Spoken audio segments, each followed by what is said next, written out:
Hey everyone, Nick O'Malley here with our new Celtics beat writer John Karalis here for his first week, second day on the job, but we're ready to get into some actual Celtics content, which is the reason that we brought you here, to introduce all the people and tell us. I'm in way over my head. That's what you brought me here for? Oh no. Hi everybody, I'm John Karalis. You may know me from such places as redsarmy.com, where I was for 13 years. 13 years, oh my God. Locked On Celtics podcast with former Mass Live writer Jay King, now Outcast Jay King. Yeah. Really good guy, actually. Now I'm here on Mass Live. We're here to talk a little bit about the Celtics. Here to talk about James Harden, continuing a conversation that I had with Jay King last night about James Harden on the podcast, which was simple.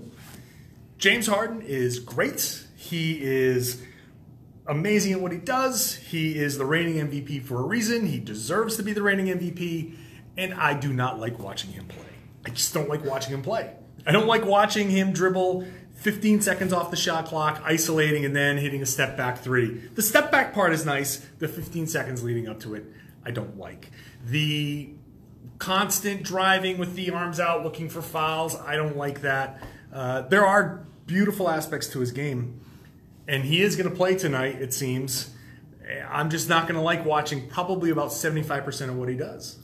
Do you think that is what the Rockets are going to do against the Celtics, and do you think that's what do you think the Celtics are going to let them do it? Do you think that's where they want to drive the Rockets defensively?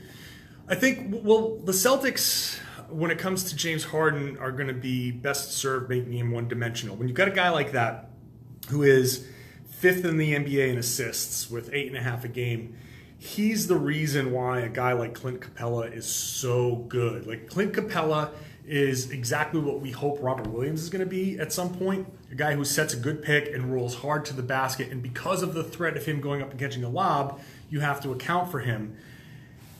James Harden's so good on the pick and roll. He has this amazing little play that he likes to do, where as he's driving, and because he's left-handed, it's very easy for him to do.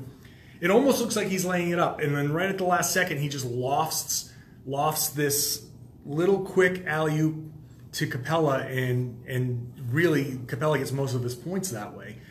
So for the Celtics, they're going to have to try to really cut off the drive. So I would expect them to sag and protect against the roll man and just challenge James Harden to have a bad shooting night. And if he scores 50, as I always like to say, when you have a scorer at that level that can do a lot of other things, just turn him into a one-dimensional scorer. If he scores 50 and you can hold the rest of the team to less than 50, you have a good chance at winning and holding that team to under 100. So I would not expect them to switch pick and rolls, because that puts a mismatch and that's going to be picked apart. Expect maybe Horford or whomever's at center to sag underneath, protect the lane, and say, take the long two, and if you're going to beat us that way, so be it. Is that what you think is probably going to result in a more exciting James Harden, like when he's taking those crazy twos? I think what's going to end up happening is James Harden is going to pull it back and then try to isolate and take step back threes and try to draw fouls. Like, if you're going to make him beat you one-on-one, then he's going to try to put you in a position where you're not comfortable. What's going to happen is he'll drive and, okay, you're not going to give me the alley-oop, then I'm going to drive and do this. And go on. Exactly. That's exactly what's going to happen. He's going to make a living at the line and try to get 15 of his points off of free throws. And that's a very dangerous thing for James Harden to do, because not just because he can score 50, but because he'll put you in the bonus. And not just James Harden going to the line 15 times, but if you foul him a few times early and you get a couple of reach-in fouls, now everybody's going to the free throw line, and that's when Houston can really rack up the points. So they've just really got to make sure that they stay square and keep him from driving, and maybe Marcus Smart can draw a couple more charges on him like he did that game in Boston. But that's going to be their best bet at beating the Rockets. Rockets have won 7 of their last 10. Harden's averaging like 38 points over his last 9. It's a ridiculous number, so it's not going to be easy. Is that when the Rockets get their most dangerous? James Harden's driving, drawing fouls. Other guys are drawing fouls, and other teams get more conservatives, and that's when they start lobbing up the threes. Yeah, because when you're driving and you're drawing the fouls, and there's a tendency because if you've got 2 fouls and I don't want my third, so you stay back a little bit more, and that gives him a lane to go finish at the rim. That makes you a little less aggressive, and it gives him an opportunity to kind of see the floor a little bit better. If another guy behind you's got a couple of fouls and you're not going to be worried about getting a body on Capella or other guys, it just makes you less aggressive. So drawing the fouls early has just a big ripple effect. So it's really on the Celtics, who can have a tendency to draw fouls, to really be very disciplined in this game. So do you think that James Harden's getting up to that 15 in terms of fouls tonight? I'm never going to bet against that. I'm never going to be.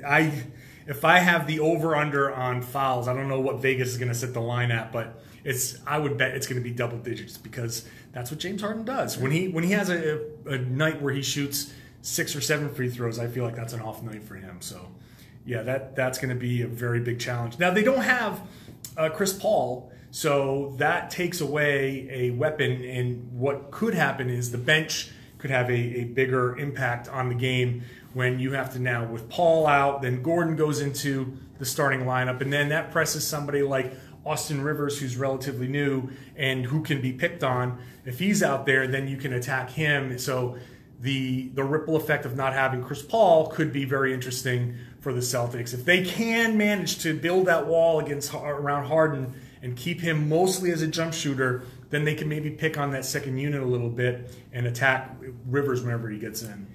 Since James Harden is playing, and if we're going to talk about how interesting it is to watch him, do you think there's a chance that in the fourth quarter we get like a classic Kyrie versus James Harden duel? Oh man, if they're out there together, man, that's what I'm hoping for. If I have to watch James Harden, there we go. There it goes. Disappointing as my finger goes over the camera. Yeah. Not what you're supposed to do. A Kyrie Harden shootout would be fun. Shootouts are fun to watch because then you get to see the greatness at work. And we saw it in the first quarter against the Charlotte Hornets when it was Kyrie versus Kemba Walker, and the Celtics just trounced Charlotte and it never really materialized into a full game thing. But greatness versus greatness can be a very fun thing in basketball because the anticipation. And, anticipation enhances all sorts of joy when you can see it coming, like, oh, okay, Kyrie answered, now what's Harden going to do? And then you start to get that heightened response of, like, if Harden is, I just hope he doesn't isolate, but, like, take 20 seconds off the shot clock. But he can answer, and then Kyrie comes down and answers. That can be fun. The key there, though, is other teammates have a tendency to stand and watch. And if one set of teammates gets caught standing still too much, then the other team can start running off of a miss, and that's when runs really start to happen. So if the Celtics are sitting there saying, all right, Kyrie, your turn, and they don't go in and rebound, or they're not moving, they're not active, then they're flat-footed if Kyrie misses, and then Houston goes off and gets into transition. So it's very important to do that, and it's also very important to cut because the other team is standing and watching too. And if Kyrie's going off and they're all standing and watching, well, you can cut backdoor, and then Kyrie can dish off some passes to backdoor cutters and that's how the Celtics go on a run. So the duel is fun to watch, but on the back end, I want to see which teams are also active as the duel is going on. So maybe one of those teams is going to start piling on some extra points. All right, awesome. So we got the game tonight. We got Tom Westerholm down there in Texas, in Houston. Working very hard to get there. Yeah, very hard. Tom, storms all around Texas. Tom will be there covering the game for you. If you want to follow you on Twitter tonight, it's at Reds Army John. Reds Army _ John. Reds Army _ John. No apostrophe, just Reds, multiple Reds. Reds Army _ John. Awesome. All right, folks, thanks for tuning in. Get a whole lot more coming from John as we got him going on the Celtics beat. You guys see a lot more of him. And, folks, thanks for tuning in. And make sure to check out tonight for coverage of the game. Thanks, folks.